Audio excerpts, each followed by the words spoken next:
செங்கோட்டையில் வந்து டெல்லி போயிருக்காரு, எதுக்காக போனாரு?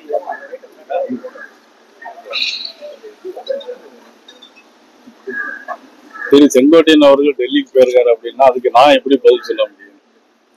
அவங்க ஏற்கனவே நேற்று அவங்க கொடுத்த செய்தி ரிஷிகேஷிக்கோ அல்லது ராமர் கோயிலுக்கோ போறது மாதிரி சொல்லியிருக்கிறாங்க.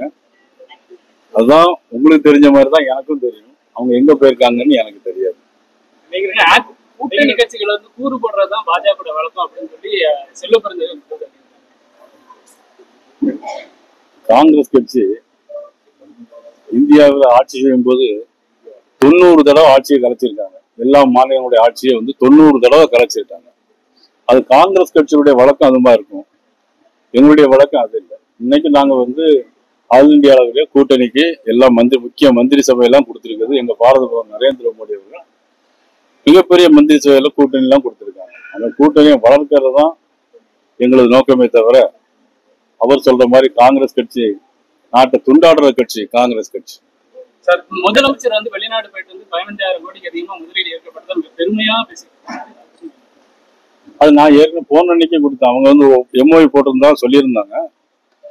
அதுல பாத்தீங்கன்னா ஏற்கனவே நாட்டுல இருக்கக்கூடிய 2-3 கம்பெனியை தான் அதுல சேர்த்து கொண்டு வந்திருக்காங்க. ஏற்கனவே இதுவரைக்கும் போனதில் வந்து வெள்ளை அறிக்கை கேட்டு வந்தோம். எந்தெந்த கம்பெனி நாட்டுல இருந்துச்சு, நீங்க போய் எந்த எம்ஓஐ போட்டிருக்கீங்க, எம்ஓஐ போட்ட இதெல்லாம் நீங்க நாட்டுல நடைமுறைப்படுத்திருக்கீங்க அப்படிங்கறத முதலமைச்சர் நாங்க ஏற்கனவே கேட்டிருந்தோம். ஒரு வெள்ளை அறிக்கை விட சொல்லியிருந்தோம். அவங்க சும்மா இந்த பதிவு மட்டும் போட்டுக்கிட்டே இருக்கிறாங்க தவிர வேற பெருசா எதுவும் கொண்டு வந்த மாதிரி தெரியல. சார், 2021 மத்திய அமைச்சர் வந்து அதிமுக கூட்டணி கொலை பண்ண முயற்சி எடுத்தாப்ல. அப்போ வந்து அது சரியா இல்லாதனால 2021 ஆண்டு ஏடிஎம்கே கூட்டணி ஸ்ட்ராங்கா இருக்கு சில முயற்சிகள் எடுத்தாப்ல. அதுக்கு ஒத்துவராதனால அன்னைக்கு ஏடிஎம்கே பிஜேபி கூட்டணி வந்து தோல்வி அடைஞ்சு டிஎம்கே ஆட்சிக்கு வந்தது. அதே மாதிரி பாராளுமன்ற தேர்தலில் ஏடிஎம்கே பிஜேபி கூட்டணி இருந்ததுன்னா ஒரு 30 இடங்கள்ல வெற்றி பெற்றிருக்கும் அப்படின்னு சொல்லி வாக்கு சேதம் ஏற்பட்டு பார்த்து தெரிஞ்சது. அப்பவும் முடியல. இப்போ 2026 தேர்தல் வரும்போது இப்ப ஏடிஎம்கே ஒன்று வலிமையாகணும் அப்படிங்கும் போது கருத்து எல்லாத்துக்குமே இருக்கு. அதுக்கு பாஜக என்ன முடிவு எடுக்கும் போது ஏற்கனவே முயற்சியில இருக்காங்க. அது நடவடிக்கை உண்டாகும். அதாவது 2021, 2019, 2016 இதெல்லாம் பேசி வந்து ஒரு பிரயோஜனமும் இல்லை. இப்ப அடுத்தால என்ன நடக்கணும் அப்படிங்கறத நமக்கு முக்கியம். சார், இப்போ நம்ம டிடிவி தினகரன் பாஜக வெளியே பாஜக கூட்டணி அவங்களுக்கு ஏதாவது அழைப்பு கொடுக்க கூடாது. அதாவது என்னன்னா, நான் ஏற்கனவே தமிழக பாரதிய ஜனதா கட்சியினுடைய சார்பாக எல்லாரும் ஒண்ணு சேரணும் அப்படின்னு நான் ஏற்கனவே பேசியிருக்கேன். தேவைப்பட்டா நேற்று முன்தினம் மதுரையில நான் பேட்டி கொடுக்கும்போது நான் சொல்லியிருக்கேன். தேவைப்பட்டால் அவங்க அழைத்தால் நானே போய் பேசுவதற்கு தயாராக இருக்கிறேன் என்றால் நான் பலமுறை நான் சொல்லிட்டேன். அவ்வளவுதான். நான் தேவைப்பட்டால் கண்டிப்பாக நானே போய் அவங்களுக்கு வந்து அழைப்பு கொடுப்பேன். சார், இந்த சென்னையில தூய்மை பணியாளர் தொடர்ச்சியா நேற்று கைது பண்ணாங்க, இன்னைக்கு கைது அவங்க போராட்டத்தை நசுக்கிற வந்து அரசு செயல்படுகிறது. அதாவது தேர்தல் அறிக்கையில தமிழ்நாடு முழுவதும் எங்கெல்லாம் துப்புரவு பணியாளர் வேலை செய்யறார்களோ அதாவது அவர்களை நிரந்தரமாக்கும் என்று அவங்க தேர்தல் அறிக்கையில சொல்லியிருந்தாங்க. தேர்தல் அறிக்கையை சொல்லியிருந்ததான் துப்புரவு பணியாளர் கேட்டாங்க. அப்புறம் தொடர்ந்து அவங்க சென்னையில வந்து உண்ணாவிரதம் இருந்தாங்க. அப்புறம் அந்த உண்ணாவிரதம் இருந்த இடத்தையும் மாத்தினாங்க. அப்புறம் மதுரையில போராட்டம் நடத்தினா அதையும் பண்ணாங்க. இந்த அரசாங்கம் வந்து போராடுகிறவர்களையும் கேள்வி கேட்கிறவர்களையும் நசுக்க அரசாங்கமாக திராவிட முன்னேற்ற கழக அரசு இருக்கு.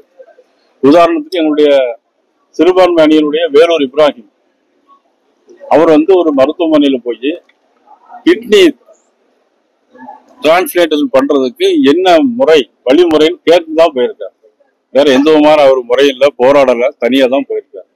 கிட்னி டிரான்ஸ்பிளான்ட் பண்றதுக்கு என்ன முறை இருக்கு அப்படின்னு கேட்ட உடனடியாக அவர் பல்வேறு வழக்குகளை பதிவு செஞ்சு அவர் அங்கிருந்து நேற்று சிறையில் அடைச்சு இன்னைக்கு கடலூர் சிறை கொண்டு போறாங்க. இப்படிப்பட்ட ஆட்சி தான் இன்னைக்கு நடக்குது. தலைமைச் செயலகத்துக்கு வெடிகுண்டு மிரட்டல், கவர்னர் மாளிகைக்கு வெடிகுண்டு மிரட்டல். ஆனா பிஜேபி நியமனத்தை தாமதப்படுத்தி சார், தமிழ்நாட்டுல வெடிகுண்டு மிரட்டல் கொஞ்சமா நடக்கும், எல்லா மிரட்டலும் நடந்துட்டு தான். ஆளுங்கட்சி தரப்பா எல்லா மிரட்டல்களும் தொடர்ந்து நடந்து கொண்டேதான். குடியரசு துணைத் தேர்தல் நிச்சயமாக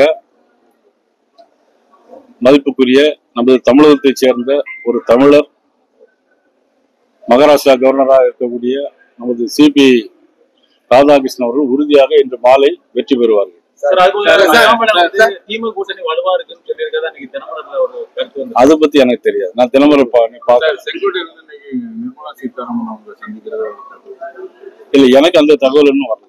தமிழக பாஜக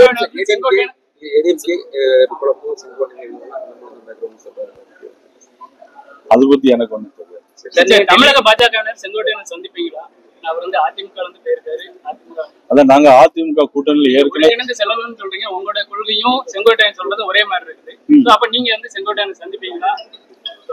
அது என்னன்னா, அவங்க அதிமுக எங்களுடைய கூட்டணியில இருக்கிறாங்க. அதிமுகவுடைய பொதுச் செயலாளர் ஒரு முடிவு எடுத்திருக்கிறார். அவர் கட்சியில இருந்து அவர் வந்து இன்னைக்கு நீக்கி உத்தரவு விட்டுருக்காங்க. ஆனா எங்களை பொறுத்தவரையில என்னன்னா, எல்லாரும் ஒண்ணு சேரணும் சொல்லுவோம்னா, அவங்க அதிமுக நீக்கினவங்கள நாங்க உடனடியாக போய் சந்திக்க முடியாது. நீங்க டெல்லிக்கு நான் கண்டிப்பா டெல்லிக்கு போறேன் 11ஆம் தேதி. அவர் எங்க இருக்காருன்னு தெரியல, கேட்டு சொல்லுங்க. அதுக்கப்புறம் வெளியில ஒரு பேசுறேன், செங்கோட்டையன் வந்து பாஜக தான் தூண்டி வருது, அதிமுக உடைக்கிற இது எல்லாத்தையும் தூண்டி விடுறது யாரு தெரியுமா? நீங்க உள்பட இந்த மீடியாவெல்லாம் தூண்டி விடுறாரு தெரியுமா? திமுக அரசாங்கம். திமுகவுடைய தூண்டுதல்ல தான் இவ்வளவு வேலைகளுமே நடக்கு. எல்லா பின்னணிக்கும் காரணம் முழுக்க முழுக்க திமுக அரசாங்கம் தான் காரணம். திமுக வந்து தொடர்ந்து தமிழகத்துல முதலீடு வருது, அந்த மாதிரி அவங்க பெருமையா பேசுங்க, என்னோட ஆட்சி சாதனை. அதாவது சீனின்னு எழுதிட்டு நக்குனா இனிக்காது, அது நடைமுறையை கொண்டு வரணும். அவ்வளவுதான்.